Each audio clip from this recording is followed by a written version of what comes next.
جواز کی ہے، افضل اللہ سے ڈائریکٹ مانگنا ہے۔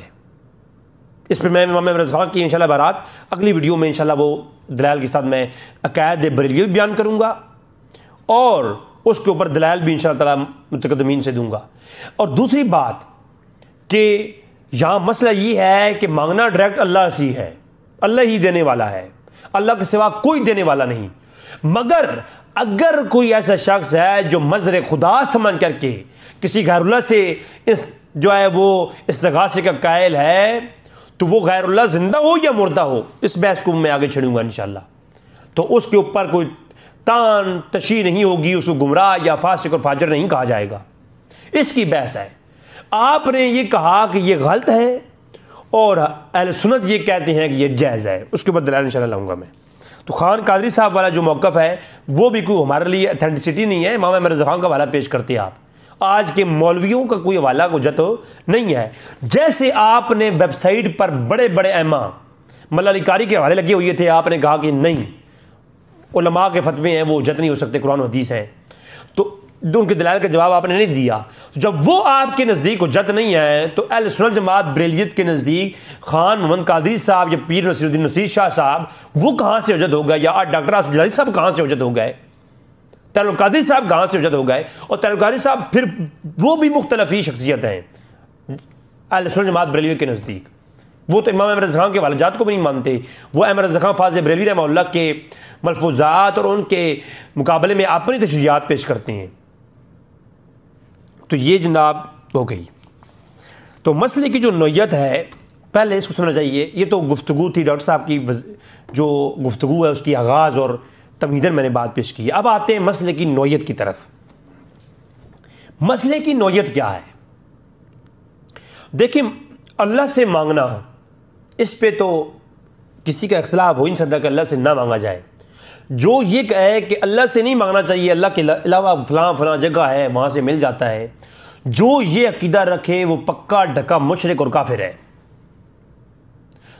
دینے والی ذات اللہ ہی کی ہے، اللہ کے سوا اس کائنات میں کوئی ایسی ذات ہے ہی نہیں جو عطا کر سکے، ٹھیک ہے، دیتا اللہ ہی ہے۔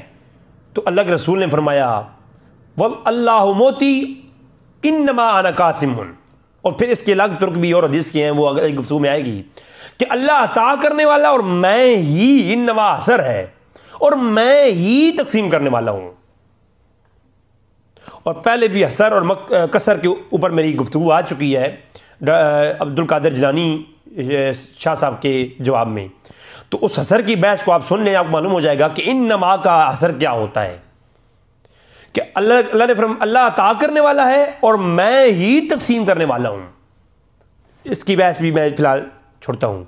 تو عطا کرنے والی ذات اللہ کی، اور اللہ کی عطا سے اس کے بندوں سے استغاثہ کرنا اور ان کو مظہر خدا سمجھ کر کے ان سے جو ہے اسباب سمجھ کر کے ان سے وسیلہ پکڑنا یا ان سے مانگنا، یہ اہل سنت الجماعت کی ایک بڑی جماعت اسی قائل رہی ہے، وہ بریلوی نہیں، ان کے پہلے علماء، وہ انشاءاللہ تعالیٰ میں پیش کرتا ہوں آپ کے سامنے۔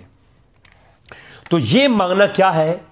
اللہ کا مظہر سمجھ کر کے کسی بندے سے مانگنا، یا کسی بھی بندے کی نسبت سے مانگنا، جیسے قبر سے بھی بعض اوقات قبر کا وسیلہ پیش کرنے کو شرک کہہ رہے تھے، وہ آگے چل کے میں بات کروں گا۔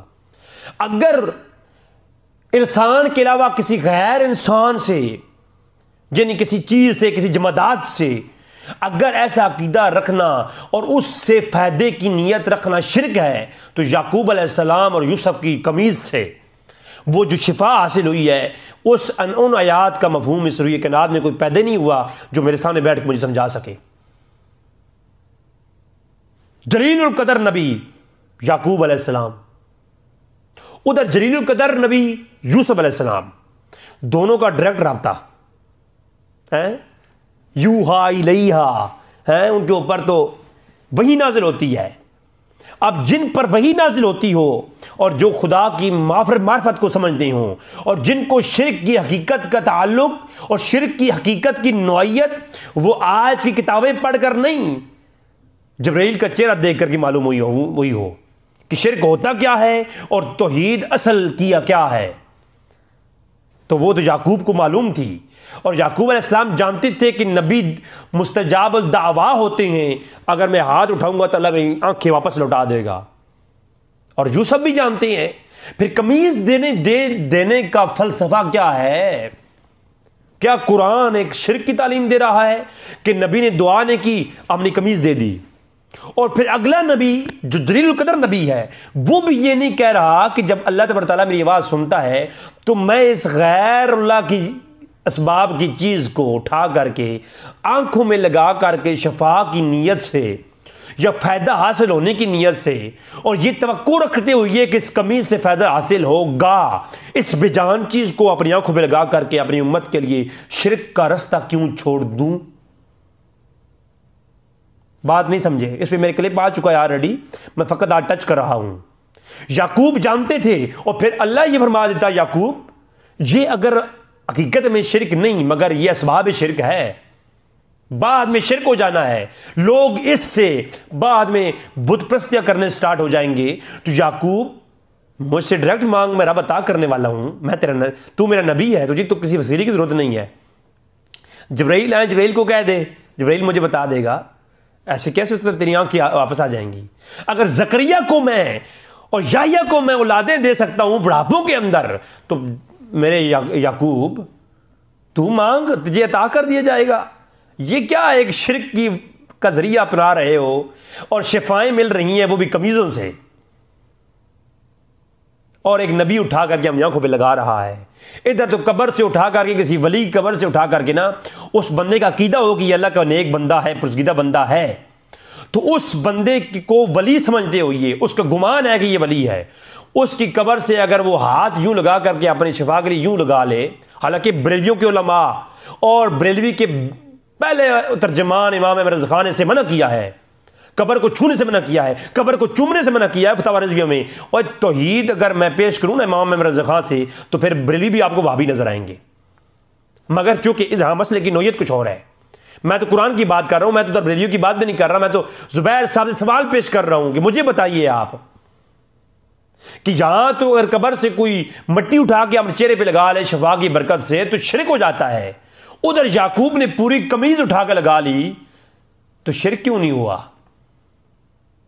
تو میں وہ اس بحث میں جانا نہیں چاہ رہا۔ تو جناب مسئلے کی نوعیت یہ ہے کہ غیر اللہ سے مدد مانگنا یہ شرک ہے۔